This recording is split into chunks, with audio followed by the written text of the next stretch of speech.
Hello all, welcome to Ramya's Nest. ఈరోజు ఈ వీడియోలో విలేజ్ స్టైల్లో నేతి అరిసెలు ఎలా చేసుకోవాలో చూపించబోతున్నాను.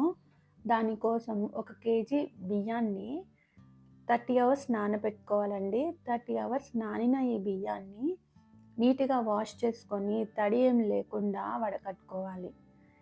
ఇప్పుడు ఇలా వడకట్టుకున్న బియ్యాన్ని కొద్ది కొద్దిగా రోట్లో వేసుకుంటూ దంచుకోవాలి.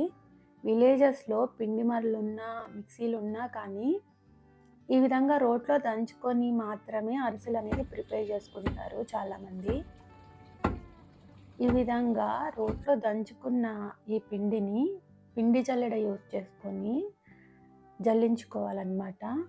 ఇలా జల్లించుకోవడం వల్ల మనకి అరిసెల పిండి అనేది మెత్తగా సాఫ్ట్గా వస్తుంది.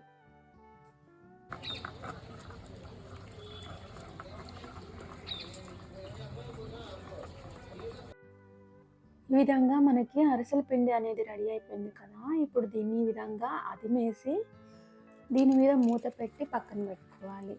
ఇప్పుడు మనం కేజీ బియ్యానికి కేజీ బెల్లం తీసుకోవాలి. ఈ కేజీ బెల్లాన్ని ముక్కలుగా ఈ విధంగా కొట్టేసుకొని ఒక పాత్రలో, ఒక మందపాటి పాత్రలో పెట్టేసుకోవాలి. దీనిలో 2 గ్లాసెస్ వాటర్ పోసుకొని స్టవ్ మీద పెట్టేసి ఈ బెల్లాన్ని ఫస్ట్ కరగనివ్వాలి అన్నమాట. ఈ బెల్లం ఈ విధంగా కరిగినాక ఫస్ట్ దీన్ని వడకట్టుకోవాలి. ఇలా వడకట్టుకోవడం వల్ల దీనిలో ఉండే డస్ట్, పీచు అంతా వచ్చేస్తుంది.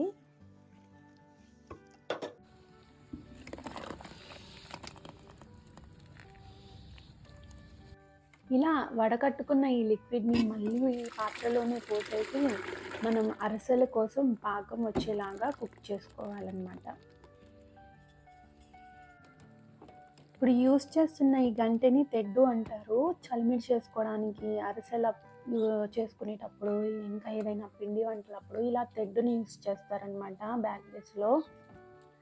ఇప్పుడు మన పాకం రెడీ అయిందో లేదో తెలుసుకోవడం కోసం ఒక ప్లేట్లో వాటర్ పోసి దానిలో కొద్దిగా పాకం వేస్తే అది గట్టిగా అవుతుందన్నమాట. వీడియోలో చూపిస్తున్నట్లు ఇలా అవుతుంది అంటే ఇంకా మన పాకం రెడీ అయిపోయినట్లే.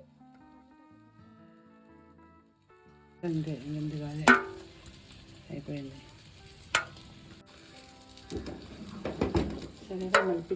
ఇప్పుడు మనకి పాకం రెడీ అయిపోయింది కదా. ఇప్పుడు ఈ పాకంలో కొద్దిగా నెయ్యి పోసుకొని ఇంకా మనం ముందుగా రెడీ చేసుకున్న పిండిని కొద్దిగా వేసుకుంటూ ఉండలు కట్టకుండా తిప్పుకోవాలన్నమాట. ఇలా పిండిని వేసే కొద్ది ఇదంతా గట్టిగా అవుతుంది. మామూలు గంటెలతో తిప్పలేము మనం, అందుకనే తెడ్డు అనేది యూజ్ చేస్తారు. ఇలా ఉండలు కట్టకుండా మనం చలిమిడిని రెడీ చేసుకోవాలి. ఇలా ఈ చలిమిడి రెడీ అయినాక ఒక 10 మినిట్స్ పక్కన ఉంచేసి ఈలోపు స్టవ్ మీద ఒక మూకుడు పెట్టుకొని దానిలో ఈ విధంగా నెయ్యిని పోసుకోవాలి. గుంటూరు సైడ్ మోస్ట్లీ సంక్రాంతికి, శివరాత్రికి అందరూ తప్పకుండా నేతి అరిసెలు అయితే వండుకుంటారండి.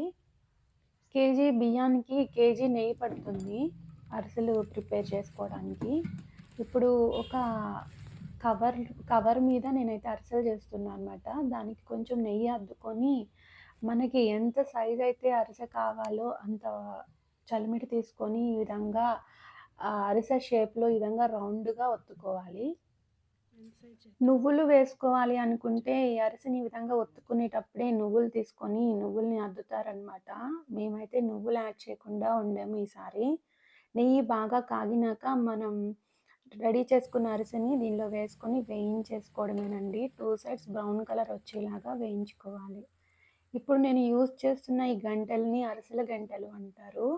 ఒక గంటకి హోల్స్ ఉంటాయి, ఒక గంటకి హోల్స్ ఉండవన్నమాట.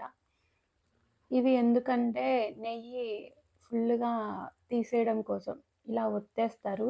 అరిసెని తీసేసి ఇలా ఈ 2 గంటలతో ఇలా ఒత్తితే నెయ్యి అనేది కారిపోతుంది కదా, అందుకని యూజ్ చేస్తారనమాట ఈ అరిసెల గంటల్ని.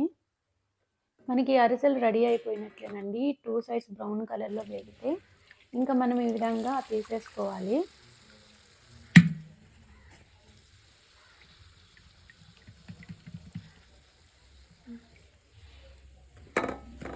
సంక్రాంతికి, శివరాత్రికి పంటలు చేతికొచ్చే టైం కదా అండి.